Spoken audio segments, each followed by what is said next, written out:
Hello and welcome to Thompson. I am William Lebowski, and after this week, I had a burning question after NASCAR's race at COTA, or Circuit of the Americas, and that was, does NASCAR need these road courses to survive as a motorsport, particularly in the United States and from where they are currently at? NASCAR, traditionally known for its ovals, particularly its mile-and-a-half ovals and super speedways, are really the heart and soul of NASCAR racing, and it's what the die-hard fans are looking to watch. But that is not what the new motorsports fan, the average motorsports fan, is interested in watching. So does NASCAR need this to survive, or can they continue to live on that backbone of ovals that they've created for themselves?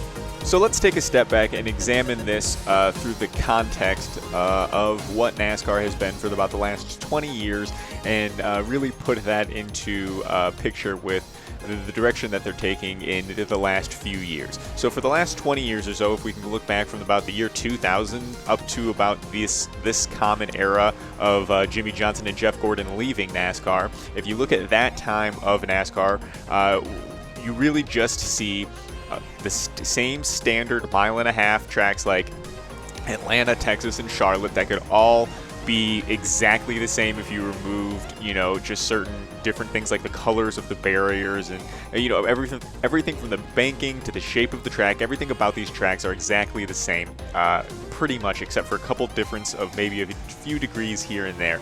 So to the average die-hard fan, this is a pretty big distinction. But to the average motorsports fan, they're showing up at the same track every week to run the same exact race.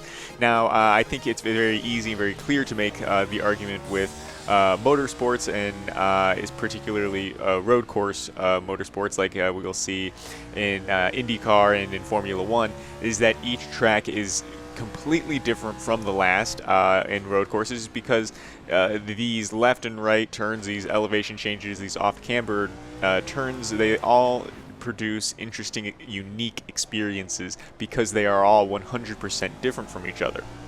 Now, if you look at, two oval tracks, even something like a Martinsville and a Talladega, you can still see a lot of similarities in these two tracks, even though they're the two opposite ends of the spectrum on that same side. They are still the same shape, and because of that, there's a lot of similarities. But if you look at something like Monaco and the Nurburgring Grand Prix course that we're racing at today, these two don't look alike, other than they look completely random. And so we're getting to this place in NASCAR where they've gone racing at these same tracks over and over and over again for the last, let's just say 20 years, just for modern sake of history, not to consider that they've been running there, for their entire existence. So this has been leading up to a place where now NASCAR stands are hard to fill. People are watching these races on television, except for those die-hard remaining fans. They're not gaining any new fans aside from the literal birth rate of current fans. And so the sport is, I guess you could say, the heart of it is kind of starting to die. They need more young life. They need more young blood to sacrifice to the motorsports gods to create something that's better. And they truly do need to do this, because NASCAR is the biggest, motorsport championship in the country. In our whole country, NASCAR is the best, as much as, I might not want to admit that. They're the biggest game in town. And that's where the best American drivers set their sights currently. You could make you can make the argument that that's shifting more to IndyCar. Maybe that's a video for a separate time. I think that is its own separate video, because I think IndyCar is a much more entertaining and the best case scenario NASCAR you could get. But anyway, so let's examine what the average diehard NASCAR fan is looking at right now, and they are looking at the next gen car that is coming out for the was it the 2022 season, the upcoming season, and they are complaining largely about number placements.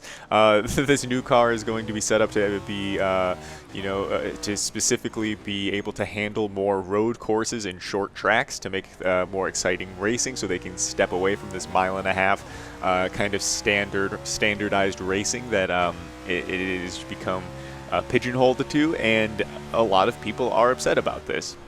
And that just because of literal number placement, just because of literal tradition. And when asking, NASCAR fans of mine or friends of mine who are fans of NASCAR, they say, well, that's just not what NASCAR is. And I've even had a friend, cite like Ricky Bobby, like, well, NASCAR will sell anything, even the sponsorship on a hood window. And it's just like, wait, this is. What this is literal fiction that we're going off of now to base these on. And so I just don't see the average NASCAR diehard fan being interested in these changes, but they're still going to watch. And this is something that we can take a lesson from video games. Let's take a look at Call of Duty. Call of Duty was a classic boots on the ground video game for a very, very, very long time. 7, 8 titles. They were kind of the same thing. You can make the argument that they were the Madden of first-person shooters, kind of just rinse and repeat, new experience on the same H pattern map, same 3-lane maps, and then they switched it up to jetpacks, and the average hardcore player still continued to play through that era, as well as it attracted, some new younger groups of people that had never played the series before. And then it had another massive switch when it came to the Battle Royale and the free-to-play aspect, which again gave another breath of life. And we have still noticed the same hardcore players are still playing the game. And not only that, it is much more profitable with the new breath of life than it would be without it. So I think if we can take NASCAR and move it into the modern era, what does that look like? Well, to touch on what we mentioned earlier, it looks a lot like IndyCar, doesn't it? You have a car that's more aptly suited for road courses and short track racing, which I get IndyCar does more of those mile and a half super speedways because they have the aerodynamics, the downforce, the horsepower, the speed really to make those exciting, because NASCAR runs much slower at Charlotte than the IndyCar will.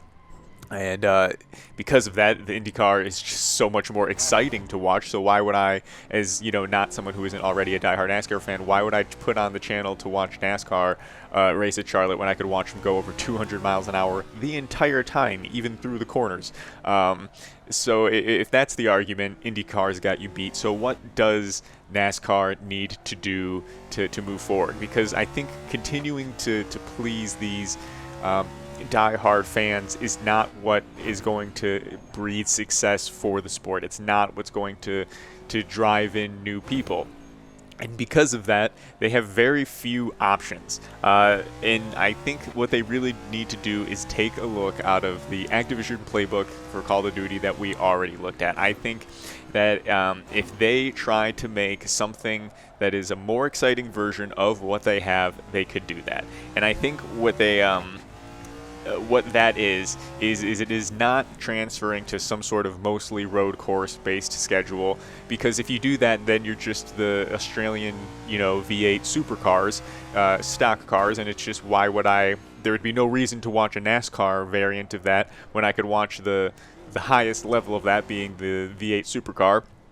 Or, now we're talking about, okay, so let's just keep it fast on ovals. Well, IndyCar is already faster and more exciting on ovals. So what can NASCAR really do?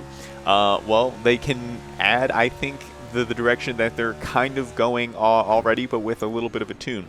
They need to add much more dirt tracks, and they need to limit the amount of road courses they're doing, and they need to nix the standard mile-and-a-half tracks for more dirt and super speedway tracks. There's only 2 super speedways on the calendar. Those are the most exciting races, generally speaking. They need to multiply that number. They need to add more dirt tracks like they did with Bristol. And on top of that, they need to be ready for the die-hard fans to start the hate. But anyway, that is my NASCAR video. Thank you guys for watching. I do appreciate it. And let's see what else the stock car can do later.